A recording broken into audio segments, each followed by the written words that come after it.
Will you be remembered after you're dead?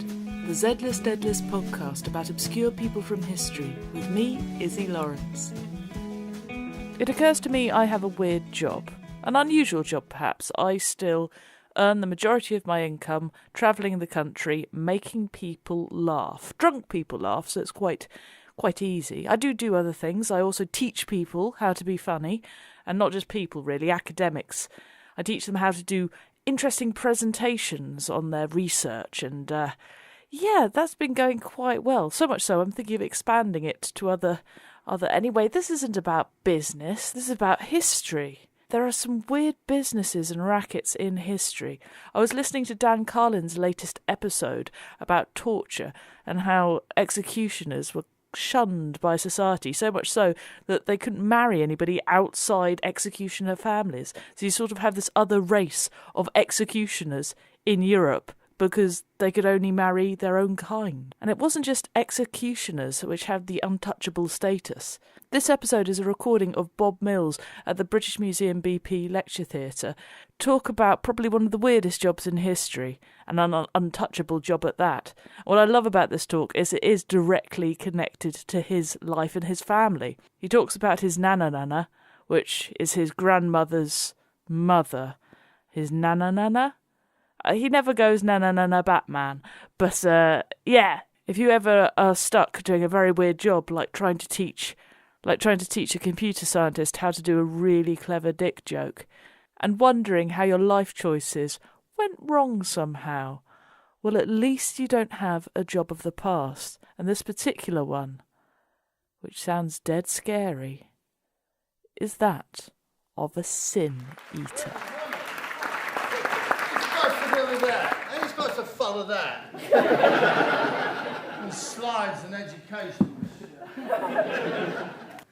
Into my heart an air that kills, from yon far country blows. What are these blue remembered hills? What spires? What farms are those? Shropshire lad, A.E. Houseman. That's not him, that's not what I'm doing, he's well famous. He's at A-list, but he's in it, he's in the bit, don't worry. That's the reason I did it. And then I have to tell you just a little bit about me. It doesn't matter, but there's a couple of things that you need to know about me. I come from a family of totally unexceptional people. There's only one person in my family who's ever achieved anything. He's a professor. You'd love him. He's one of your lot. He had a seat. I said, what are you doing these days? I've got the seat in English at Exeter. And I thought, do they give you a seat? But he's my elder brother, and he's the clever one in the family, and we love him to bits. Because what he did was he took all the responsibility and all the pressure off me and my two brothers and my sister. Because he was at home doing his homework, and we could just do whatever we wanted. But he's in it a little bit as well. But one thing about my family, the men die not young. Average age, I'm guessing 70, which is quite young, really, for this day and age. But my father died mid-60s. The women live forever.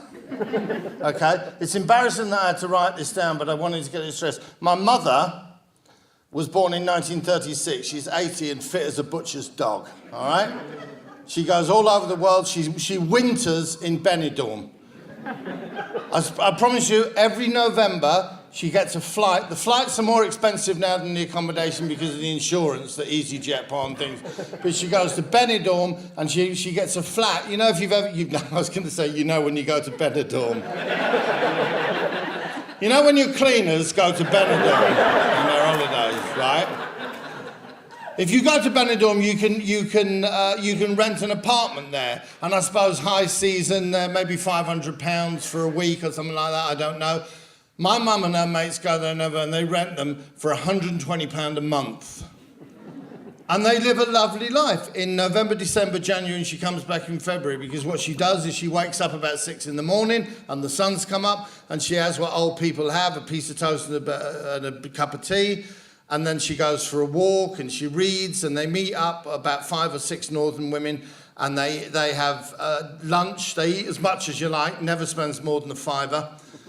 And then they go to bed when they're tired, which is about 9 o'clock, when the sun is still up. Because what kills you is not the cold, it's the dark. That's what kills the old people in this country. Old people can deal with cold because we've got money now we can buy coats and you can heat your houses, but the dark would kill you. But they don't, they live on forever. That was my mother. She's going strong. Mashallah, she'll be around for years yet. Her mother was born in 1905 and died in the year 2000. That's my grandmother. She was 95. Again, fit as a butcher's dog, short illness, passed away. Her mother was born in 1880 and died in 1979. At 99 years. So I grew up with this woman, okay? I was born in 1956, so my formative years were spent with this old woman. I should have learned something from that. What this presented me was the most unique opportunity to say, wait a minute, when you were born, Queen Victoria was still outgoing and vibrant. I could learn so much from you. All I know is how to make strange cakes that they don't make anymore. I learned nothing from her at all. My life was a mystery about her, except how the hell do old people cut bread so thin and still butter it without tearing it up? And it was only years and years later that someone said, yeah, that's because they butter it before they cut it. Oh, God. Of course they do. They don't have superpowers. And the other thing that she had was lovely phrases. If you started a conversation with my great-grandmother by saying, yeah, I thought, she would say, yeah, you know what thought did?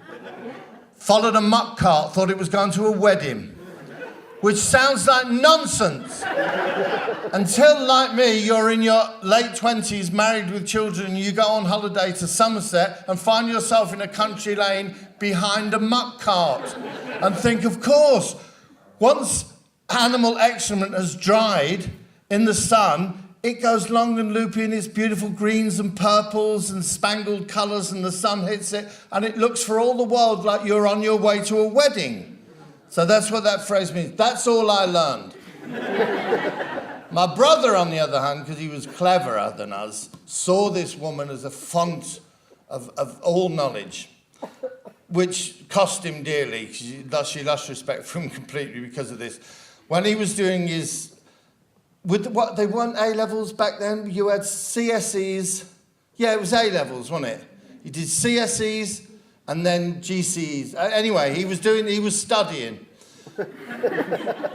And he was doing poetry in his studies, and he came to my great-grandmother, Margaret, her name was, which again becomes relevant, and said to her, let me sit you down. I've just had the most amazing revelation. I'm studying. You must have known, or you may have known, Houseman. I mean, when A. Houseman, when you were born, he would just about have gone up to Oxford, but I think he used to come back to Shropshire, where you're from. And I'm just wondering, Nanana, if you ever met him, because you're a contemporary of his. To which she replied, right, I don't know what contemporary means, but I've never been anything to any other bloke apart from my 3 husbands, all right? And she said, well, he lived in Bromsgrove. And she said, yeah, he lives in Bromsgrove. I lived in a village called Minton, which is about 40 miles from Bromsgrove. But when I was a kid, that was like from here to Peking, which is what we called it then, by the way. And also, let me ask you about this friend of yours, Houseman. He's not a friend, he's a dead poet. Well, let me ask you about Houseman. Was he the vicar in my church? No. Was he a school teacher? Did he have a shop in Minton? Was his name Percy, and did I marry him when I was 18? Well then no, because I've now gone through the full category of men outside my family that I spoke to as a young girl. And none of them were poets, you dick. So that was my life with my what is this? My great, she was Nanana. I had mum, Nana, that's it. Honestly, don't question me. And then, years later, I'm a big football fan. Any football fans? You got any Chelsea fans in? Chelsea fans? I work for Talk Sport now, but at the time I was working for Sky Sports, and they were doing a piece about Chelsea, the great Chelsea players in the 1960s. And so I looked up Peter Houseman, who was a superb footballer. And I put in Peter Houseman, Chelsea left winger, and Google being what it is, A.E. Houseman, Staffordshire poet, Shropshire poet came up. So I started looking at it. It didn't mean much to me, but I looked at it. But then when you're on, have you ever been on Google? Yeah, there's a day gone, isn't it? Because the next, the Long Mind. Oh, no, you know the Long Mind, being an archaeologist, one of the greatest, strangest phenomena in the world of geology. And I looked at that because I thought the Long Mind, I know the Long Mind, because that's where my Nanana was from, the Minton. It's part of the Long Mind. And then a name came up, just page 11 of Google. And that name was Richard Munslow. And I suddenly thought, I don't know why, but I know the name Richard Munslow. And I can't think why, so I Googled it. And I found out who Richard Munslow was. And I thought, really? Could this be? And I phoned my mum. And I said, Mum, sorry, are you in the country? Oh, good, you're leaving tomorrow. All right. Does the name Richard Munslow mean anything to you? And she said, oh, of course he did. Her name was her nan, that's my Nanana, and I was always going on about him. He was the sin eater from Shropshire. Richard Munslow was a sin eater. I'm presuming you all know what that was. Okay, let me run it by you very, very quickly. You've died, okay? But you've died unexpectedly, and you died quickly. You haven't had a lingering illness, so they've not been able to call the priest, and you've not had whatever your religion is, the last rites or whatever your religion gives you, to pass you on into the next world. So you've died without absolution. So all your sins are still within you. Now, that didn't used to be a problem, because what they would do was they would call the sin eater. And the sin eater would come to your house when you'd been where you'd been laid out, and the family would put bread and drink onto your dead body, and the sin eater would eat it. He'd eat the bread and he'd drink the wine. By the way, if this is starting to think weird, what? They eat bread and drink wine, and it's like some other person has passed into them. I'll leave that with you.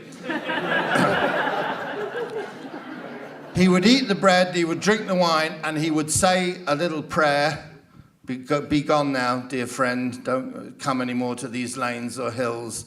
We don't need you here anymore. Your sins have gone. And he would take the sins of that dead person from them into himself.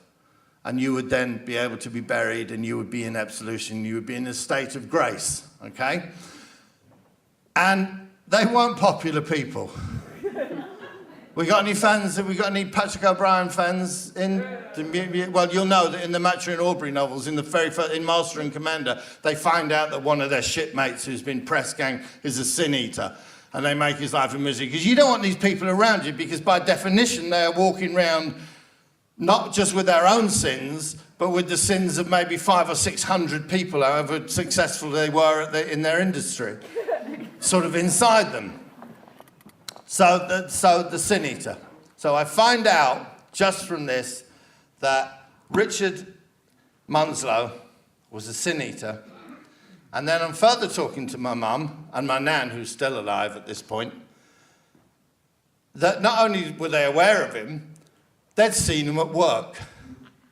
Yeah, my nan said, oh, yeah, it wasn't unusual. I mean, she didn't, she was gone, but she said, yeah, my mum used to tell me. Her mum, by the way, is my Nanana. Yeah, of course you would if someone died. Yeah, it wasn't unusual, especially a kid. Not a time. He used to die. So she said, we didn't used to linger in them days. You wake up one morning, you got a sore throat, 3 o'clock, you'd gone, that was it. And so we saw him a lot. And suddenly I had this terrible, terrible feeling of regret. Not that I hadn't questioned my Nanana more closely when she was alive, but that I hadn't worked a little bit harder at my chosen career and hadn't been able to reach the point of appearing on Who Do You Think You Are? Because for the first time I thought, there's a winner right there. That's a grabber. Because Who Do You Think You Are, by the way? Do you watch Who Do You Think You Are? You might think you've watched every episode of Who, but you haven't watched the episodes that they don't bother showing. You haven't seen the people like, for instance, Michael Parkinson. Wonderful man. We all love Parky. Parky, good old Yorkshire stock. And they phoned Parky and they said, do you want to come on Who Do You Think You Are? And he said, love to. Would we like that, Mary? Yeah, we would. We'd love to. Well, come on in. So they sent the team like they do, and they sent the researchers and the academics, and they went through his stuff with him, and then they went away, and 3 months later he phoned his agent and said, what's going on with this program I'm supposed to be doing? And he said, I don't know, I'll check it out. And 2 days later they phoned him and said, I'm going to be honest with you, Mr. Parkinson, we've gone back to 1647. And they live 300 yards away from where you live now. Because a lot of families in this country have done nothing and gone nowhere. Prehistoric man apparently has exactly the same DNA as people who currently live in Somerset.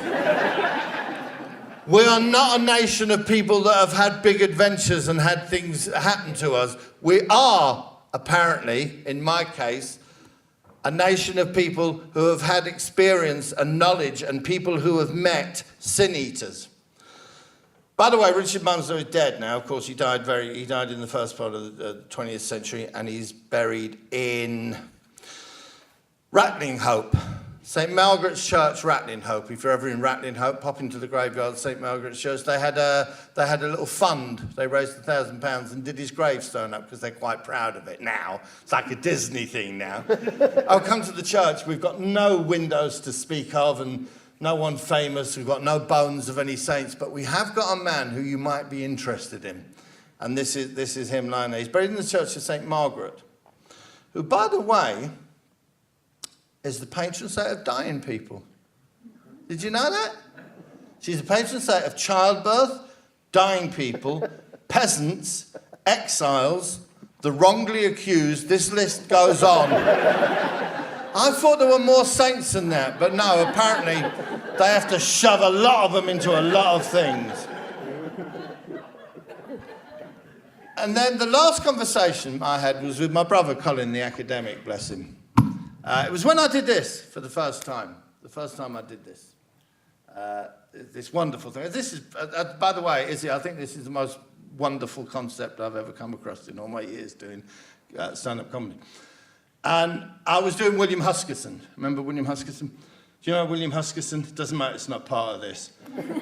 He was the equivalent, he was in Duke of Wellington's cabinet, he was the equivalent of the transport minister, and he was a huge, huge fan of the railway, and he wanted the railway to work, and he pioneered, and he worked as hard as any man can work in Parliament, and he got the Liverpool to Manchester Railroad built, and his proudest day was when he was there with the Duke of Wellington and Stevenson, the engineer, at the opening of this, and he was so excited that he got off the train to go and talk to the Duke of Wellington, forgetting that in fact there were 2 lines, and became the first man to be killed by an oncoming train.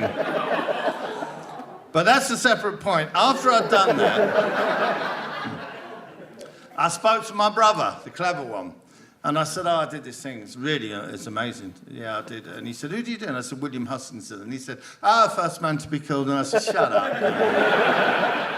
You won't give me anything. You're not going to give me anything at all, are you?